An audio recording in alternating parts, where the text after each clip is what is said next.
Hello, everybody. This is Pride and Prejudice by Jane Austen, Volume 3, Chapter 12. As soon as they were gone, Elizabeth walked out to recover her spirits, or in other words, to dwell without interruption on those subjects that must deaden them more. Mr. Darcy's behavior astonished and vexed her. Why, if he came only to be silent, grave, and indifferent, said she, did he come at all? She could settle it no way that gave her pleasure. He could be still amiable, still pleasing to my uncle and aunt when he was in town, and why not to me? If he fears me, why come hither? If he no longer cares for me, why silent? Teasing, teasing man, I will think no more about him. Her resolution was, for a short time, involuntarily kept by the approach of her sister, who joined her with a cheerful look, which showed her better satisfaction than her visitors, than Elizabeth. "Now," said she, "that this first meeting is over, I feel perfectly easy. I know my own strength, and I shall never be embarrassed again by his coming. I'm glad he dines here on Tuesday. It will then be publicly seen that on both sides we meet only as common and indifferent acquaintance." "Yes, very indifferent indeed," said Elizabeth laughingly. "Oh, Jane, take care. My dear Lizzie, you cannot think me so weak as to be in danger now. I think you are in very great danger of making him as much in love with you as ever." They did not see the gentleman again till Tuesday, and Mrs. Bennet, in the meanwhile, was giving away all the happy schemes which the good humour and common politeness of Bingley in half an hour's visit had revived. On Tuesday there was a large party assembled at Longbourn, and the two, who were most anxiously expected, to the credit of their punctuality as sportsmen, were in very good time. When they repaired to the dining-room, Elizabeth eagerly watched to see whether Bingley would take the place which, in all their former parties, had belonged to him, by her sister. Her prudent mother, occupied by the same ideas, forbore to invite him to sit by herself. On entering the room he seemed to hesitate, but Jane happened to look around and happened to smile. It was decided. He placed himself by her. Elizabeth, with a triumphant sensation, looked towards his friend. He bore it with noble indifference, and she would have imagined that Bingley had received his sanction to be happy, had she not seen his eyes likewise turned towards Mr. Darcy, with an expression of half-laughing alarm. His behavior to her sister was such, during dinner-time, as showed an admiration of her, which, though more guarded than formerly, persuaded Elizabeth that, if left wholly to himself, Jane's happiness and his own would be speedily secured. Though she dared not depend upon consequence, she yet received pleasure from observing his behavior. It gave her all the animation that her spirits could boast, for she was in no cheerful humour. Mr. Darcy was almost as far from her as the table could divide them. He was on one side of her mother. She knew how little such a situation would give pleasure to either, or make either appear to advantage. She was not near enough to hear any of their discourse, but she could see how seldom they spoke to each other, and how formal and cold was their manner, whenever they did. Her mother's ungraciousness made the sense of what they owed him more painful to Elizabeth's mind, and she would at times have given anything to be privileged to tell him that his kindness was neither unknown nor unfelt by the whole of the family. She was in hopes that the evening would afford some opportunity of bringing them together, that the whole of the visit would not pass away without enabling them to enter into something more of conversation than the mere ceremonious salutation attending his entrance. Anxious and uneasy, the period which passed in the drawing-room before the gentlemen came was wearisome and dull to a degree that almost made her uncivil. She looked forward to their entrance as the point on which all her chance of pleasure for the evening must depend.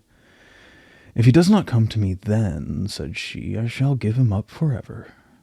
The gentleman came, and she thought he looked as if he would have answered her hopes, but alas! The ladies had crowded round the table where Miss Bennet was making tea, and Elizabeth poured out the coffee, in so close a confederacy that there was not a single vacancy near her, which would admit of a chair.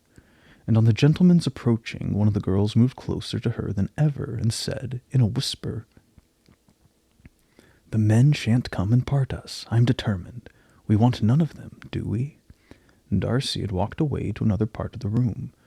She followed him with her eyes, envied every one to whom he spoke, had scarcely patience enough to help anybody to coffee, and then was enraged against herself for being so silly.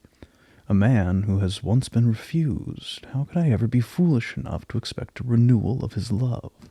Is there one among the sex who would not protest against such a weakness as a second proposal to the same woman?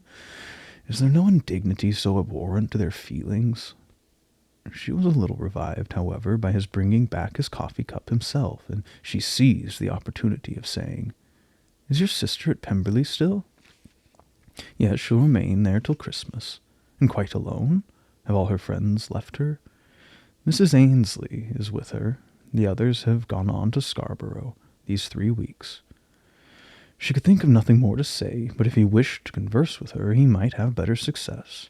He stood by her, however, for some minutes in silence, and at last, on the young lady's whispering to Elizabeth again, he walked away. When the tea things were removed and the card tables placed, the ladies all rose, and Elizabeth was then hoping to be soon joined by him, when all her views were overthrown by seeing him fall a victim to her mother's rapacity for whist players, and in a few moments after, seated with the rest of the party, she now lost every expectation of pleasure. They were confined for the evening at different tables, and she had nothing to hope but that his eyes were so often turned towards her side of the room as to make him play as unsuccessfully as herself. Mrs. Bennet had designed to keep the 2 Netherfield gentlemen to supper, but their carriage was unluckily ordered before any of the others, and she had no opportunity of detaining them. "Well, girls," said she, as soon as they were left to themselves, "what say you to the day? I think everything's passed off uncommonly well, I assure you. The dinner was as well dressed as any I ever saw.